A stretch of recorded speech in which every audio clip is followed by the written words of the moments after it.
In the headlines, herders kill 1, injure 14 in renewed Taraba farmers' herders clash.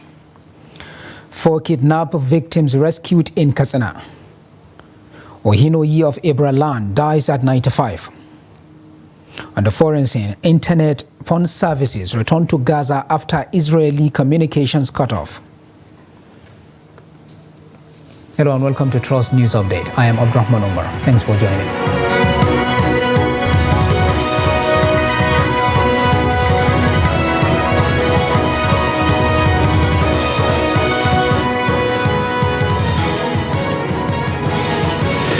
And now the news. Herders have killed 1 person and injured 14 others in a renewed crisis between farmers and herders in Yelwa Abare community of Ardokola local government area of Taraba State. The crisis started after a herder took his cattle into rice farms, which destroyed huge sections of the field.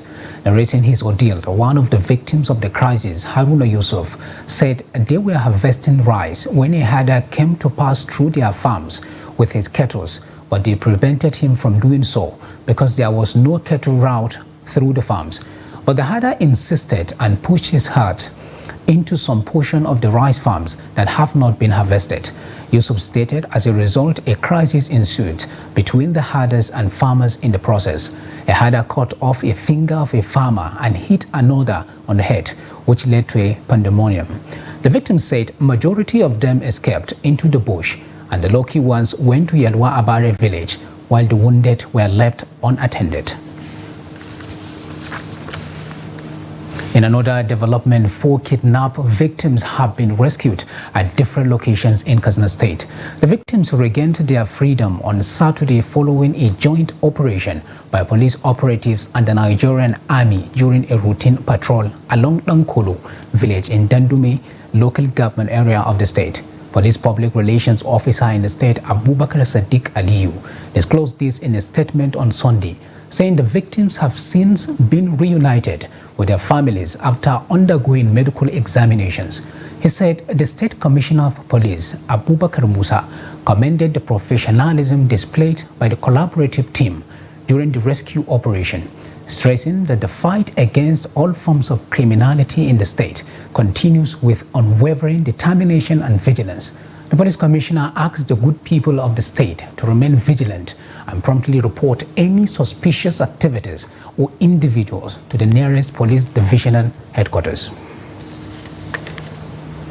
And now on judiciary matters, the National Industrial Court sitting in Owerri, the Imo State capital, has issued an extended interim injunction restraining the organized labor from embarking on any kind of strike in Imo State. Both the Nigerian Labour Congress and Trade Union Congress are further ordered not to embark on Occupy Imo as planned until the next adjourned date.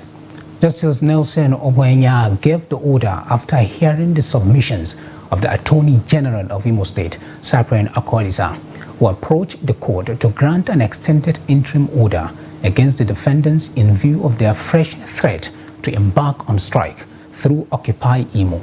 The defendants are Nigerian Labour Congress and the Secretary General, Comrade Emmanuel Obwaja, and the Trade Union Congress and its Secretary General, Comrade Nuhu Toro.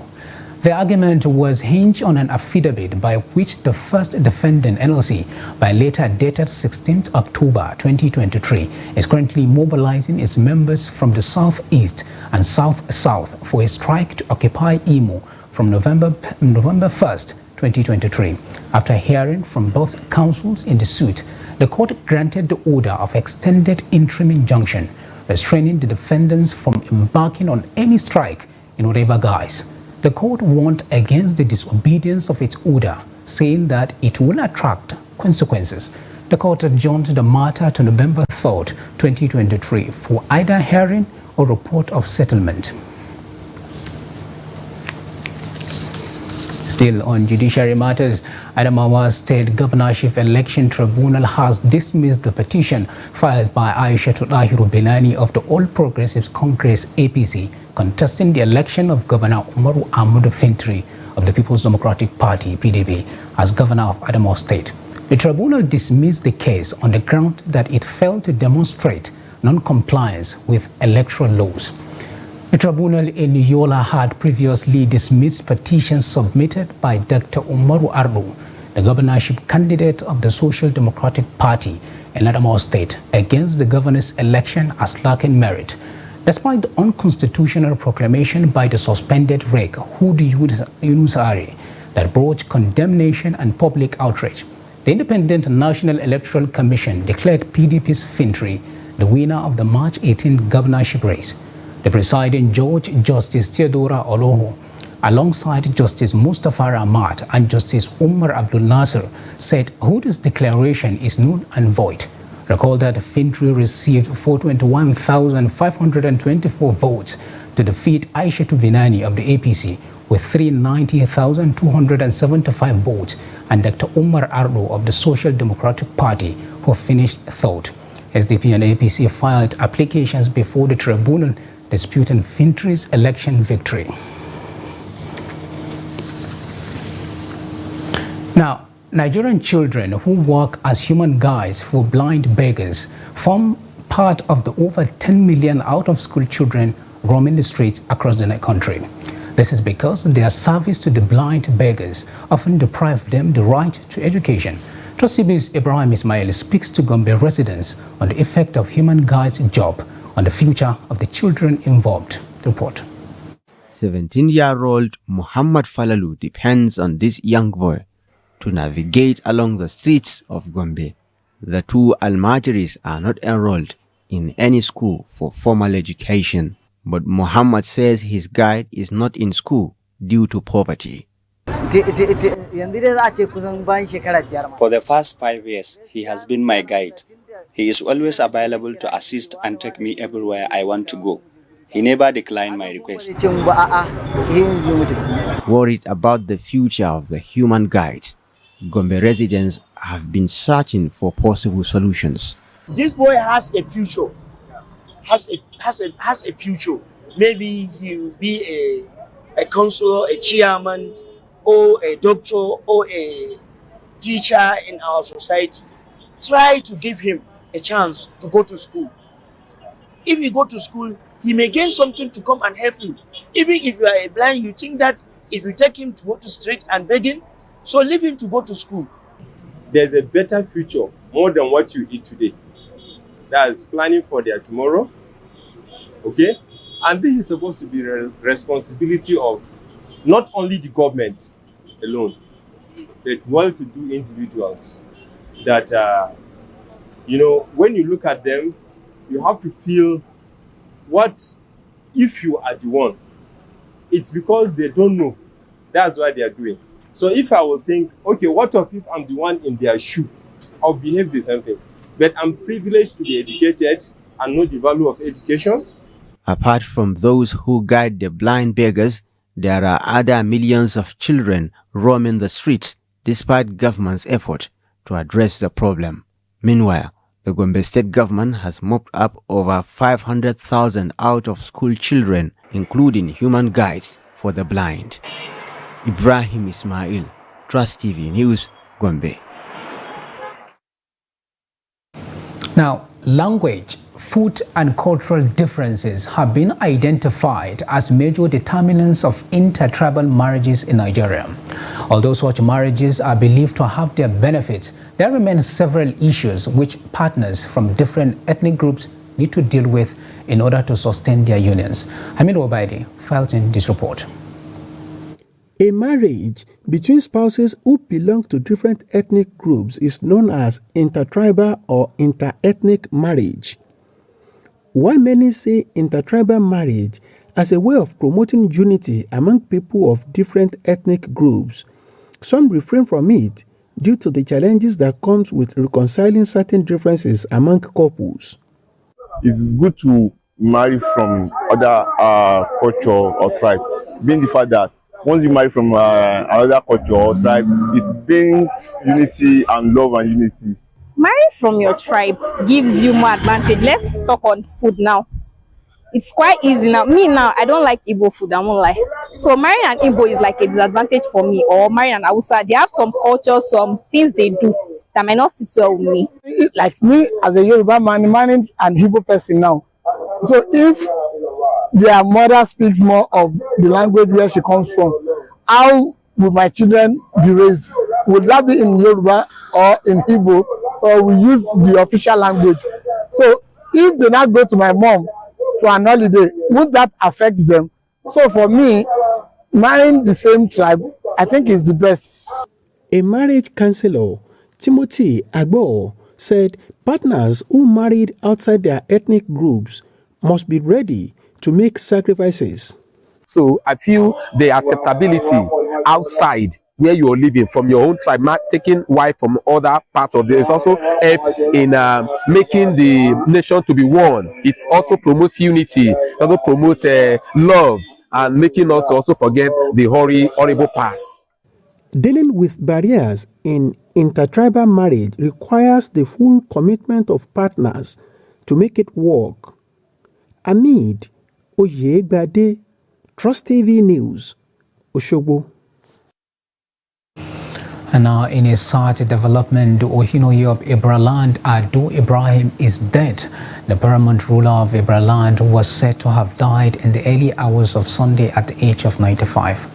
Palace sources told our correspondent in Lokoja that he died in an Abuja hospital where he had been receiving treatment for age-related ailment.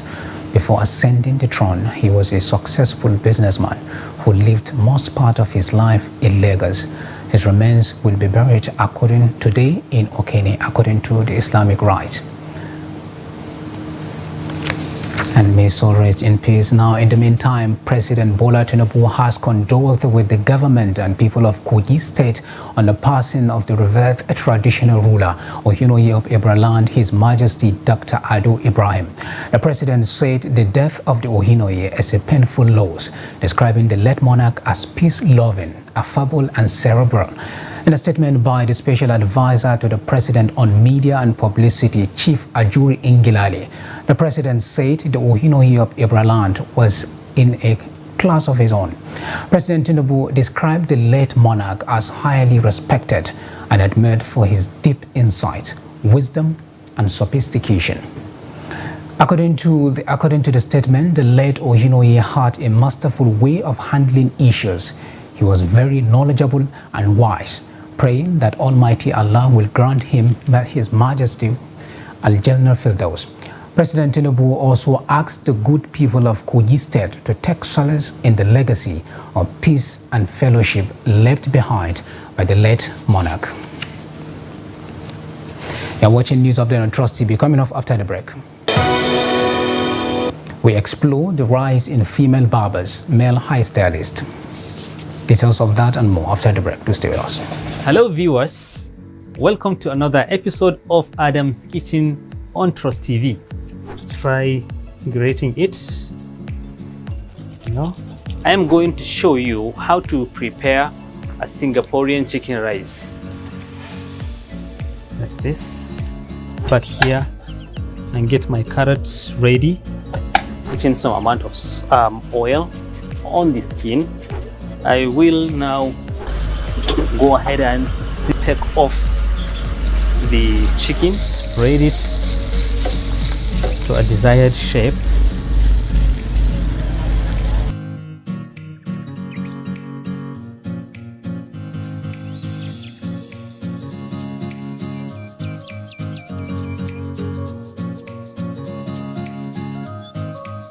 It was never a consensus. We did all our best. You see, in politics, you give your contribution to the best of your ability. If you want, I'll forward to you this statement. You go to this bank and verify. But there are people who say not spending money is not a virtue in itself. Let me finish. Because there's so much to be done. Let me finish. Now, you don't allow me to explain myself. The recent development shows abductions are now a factor of informants embedded in community. It's not about the people of Katsina to say that, no, during my administration I was able to stop insecurity. No, it's about collective responsibility for all of us. And what we should ask ourselves is not what has been seen, is the life better? Are there more people who are unemployed who are not become employed? Is the level of corruption has gone down? Is there inclusion? All those issues. We're actually a gas country with associated oil. Our focus has always been on oil, that we have never paid significant attention to gas. To do it effectively, we need to have honest conversation with ourselves. Government needs to come down from its high horse and communicate with the people and build trust. There must be a solution. We cannot continue this way. They must come back to the table and agree. So whose child will do deny education? All these children that sit for jam, they want to go to higher institutions. But just a short while ago, you were saying that why bring 10 children when you cannot cater for them? So why bring more universities when you cannot cater for the existing?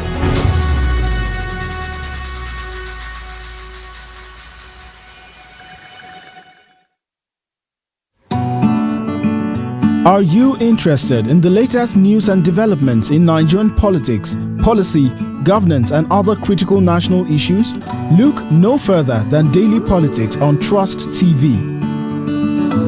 Our panel of experts and key people in government provide in-depth analysis and commentary on the biggest stories in Nigerian politics. And 33.3 million Nigerians are suffering from multidimensional poverty. It's a much calmer Buhari than the Buhari who was in the khaki uniform.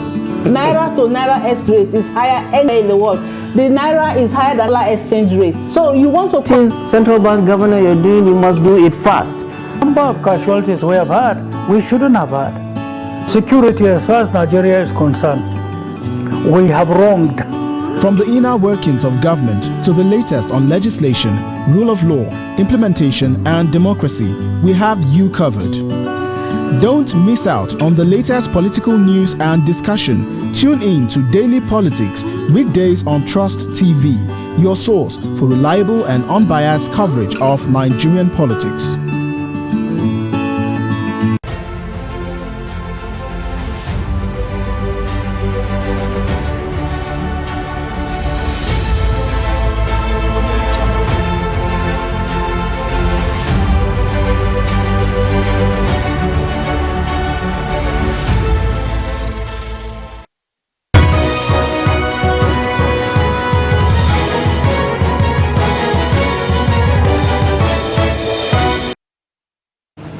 Welcome back. If you are just joining us, this is the news update on Trust TV, and here is a recap of some of our top stories. Hathers kill 1, injure 14 in renewed Taraba farmers Hathers clash, and 4 kidnapped victims rescued in Kazana. Now to other stories. Hoche is a renowned fast food among residents of Zamfara and some parts of Sokoto State. The local delicacy has been considered by many households as the most cherished food in the area. In this report, correspondent Yushawu Adamu examines what makes this delicacy popular among Zamfara residents. His report. Hoche is a simple fast food made from maize.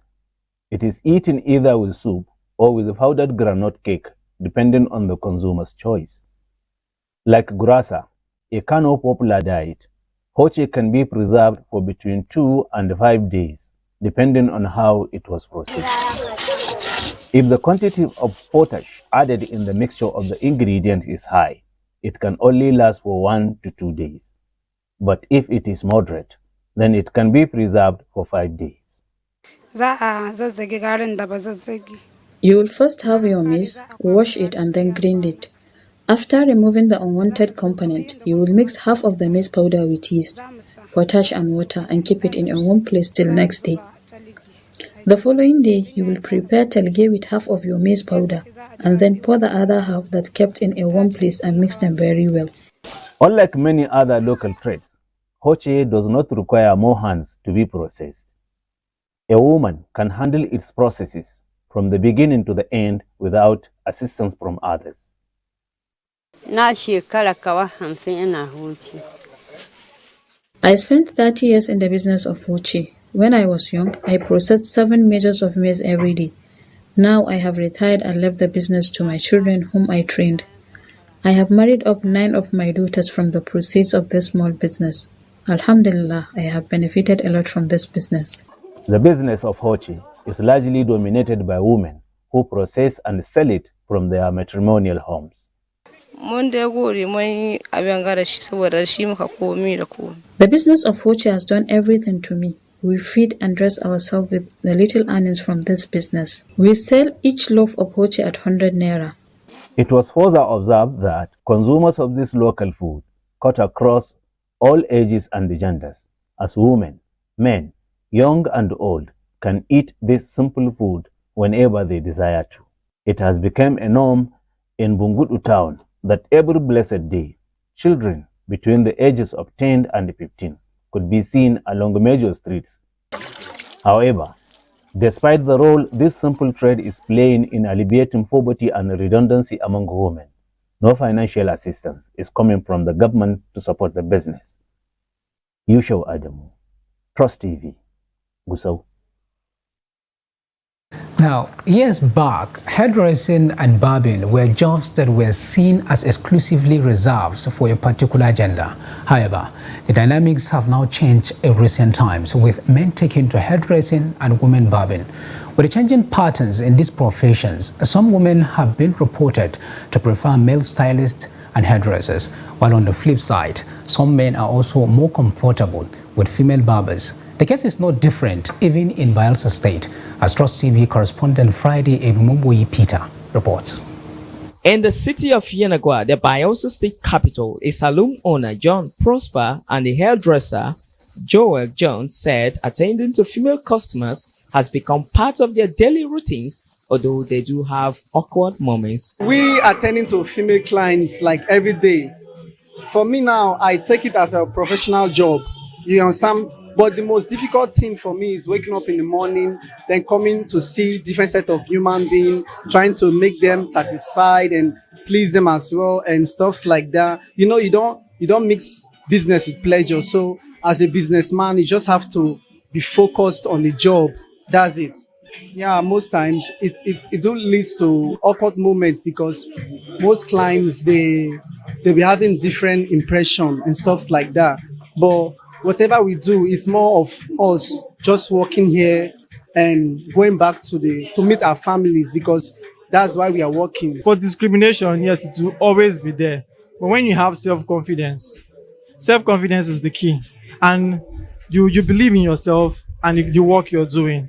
If you know what you're offering, there is no amount of discrimination that will make you shy away from what you're doing, because you know your self-worth. Awkward moments doesn't end, but it is your ability and the way you handle it that matters. This is more like a public service. You're definitely going to encounter people that will not like your service, or that will not appreciate your service, or your service is not enough for them. Some customers justify their preference for a particular gender when it comes to grooming their hair. Everything now, because they treat you well, they take care of your hair, everything. They pamper you as if you are their friend or their girlfriend, because they put on their best in whatever they are doing. That's why they hire male artists or male hairdresser. I'm 100% comfortable when a male stylist work on my hair. When a female stylist styles your hair, there's always this pain, I don't know, just always this envy and less care that comes. And for some weird reasons, I expect that women should understand that a fellow woman needs the comfort whilst doing these things. But a man sort of understands. It's more like he knows how to tell you sorry at the right time. He knows where to, he knows how to make you relax, if I do say so myself. So I think the male stylists are doing an absolute good job. A check around the city centers reveals that quite a number of saloons have females as barbers. From Yenagoa, Friday Ebumubui Peter, Trust TV News, Yenagoa. In the meantime, Minister of Works David Weze Umahi was on a working visit to Third Mainland, Kata, Falomu, Ido, Eko, Marina and Igamu. Umahi, while briefing the newsmen, identified challenges encountered on the Third Mainland Bridge, which was built in two sections 60 years ago by an Italian company and Julius Berger. He said the reason for deflection on the bridge was lack of maintenance from the national level. other than the last administration where intervention came from, and the state government, which is being consolidated by the President Bola Ahmed Tinubu administration. Omaye assured that work is ongoing and will finish in 2024 as the number of workers on site are being increased in addition to equipment. Omaye thanked the President and the National Assembly for looking at infrastructure strategically in Lagos State, the financial capital of the country, which has lots of national infrastructure that tremendously add value to the country's gross domestic product, GDP. The Works Minister congratulated President Bola Ahmed Tinubu and his Vice President Kashim Shettima on their victory at the Supreme Court and urged the leaders in the country to put the nation ahead of all interest and the region. And now on the international scene, the internet and phone services are returning to Gaza following a communications blackout that humanitarian groups had warned could be used as a cover for war crimes. Paltel Group, which provides communications services in Gaza, said on Sunday that landline, mobile and internet services were gradually being restored after being disrupted by ongoing aggression. Gaza had been under a near total communications blackout for nearly 36 hours following Israeli air attacks on Friday that Palestinian telecoms providers said knocked out communications lines and towers. Rights organizations including Amnesty International and Human Rights Watch had warned that the lack of communications in the enclave was hampering efforts to document war crimes and other abuses. Now on sports news, WBC heavyweight champion Tyson Fury claimed a controversial split decision victory over former UFC fighter Francis Ngannou in Saudi Arabia. Ngannou, making his professional boxing debut, came out tentatively behind the jab in the opening round, and Fury seemed content with a slow start as he looked to get a read on his opponent. Ngannou, 37 years, put Fury on the canvas in round 3 after connecting with a left hook. But while one judge scored it 95-94 in favor of Ngannou, 2 gave it to Fury at 96-93 and 95-94. Fury's WBC heavyweight belt was not on the line. And with that, we have come to the end of the Trust TV News Update. Do not forget to follow us across all our media platforms and our YouTube live stream for more news, programs, and documentary. I am Abdurrahman Omar. Thanks for watching. Bye for now.